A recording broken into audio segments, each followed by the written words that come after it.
Madame, Monsieur, bonsoir. En Algérie, le GIA, le groupe islamique armé, a annoncé que les 7 moines français enlevés il y a 2 mois ont été exécutés et probablement égorgés.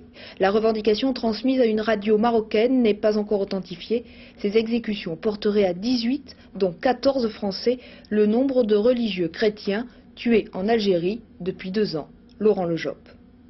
Depuis près de 2 mois, ces cierges brûlaient dans la cathédrale Notre-Dame de Paris. Ils représentaient la vie des 7 moines trappistes enlevés en Algérie. Symboliquement, le cardinal Lustiger les a éteints, un à un. Je voudrais dire à tous les musulmans qui peut-être m'entendent,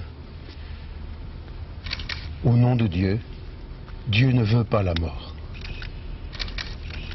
Au nom de Dieu, on ne peut pas tuer.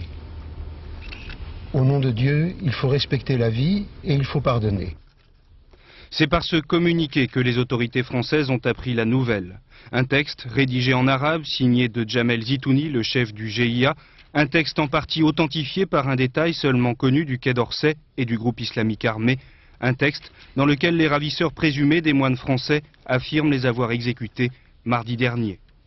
Les 7 moines trappistes avaient été enlevés le 27 mars dans ce monastère de Tibérine, tout près de Médéa. Malgré la violence de ces derniers mois en Algérie, ils avaient toujours écarté l'hypothèse d'un départ, toujours refusé la moindre garde rapprochée.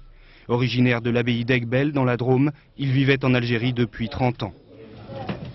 Ils pouvaient quitter l'Algérie, ils sont restés en Algérie.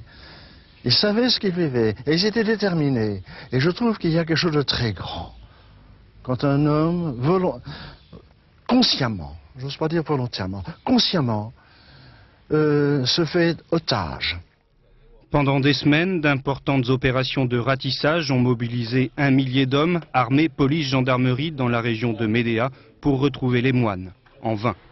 Dès l'annonce de leur mort, qui n'est toujours pas formellement confirmée, le gouvernement français a solennellement appelé toutes les personnes isolées, y compris les religieux, à quitter l'Algérie.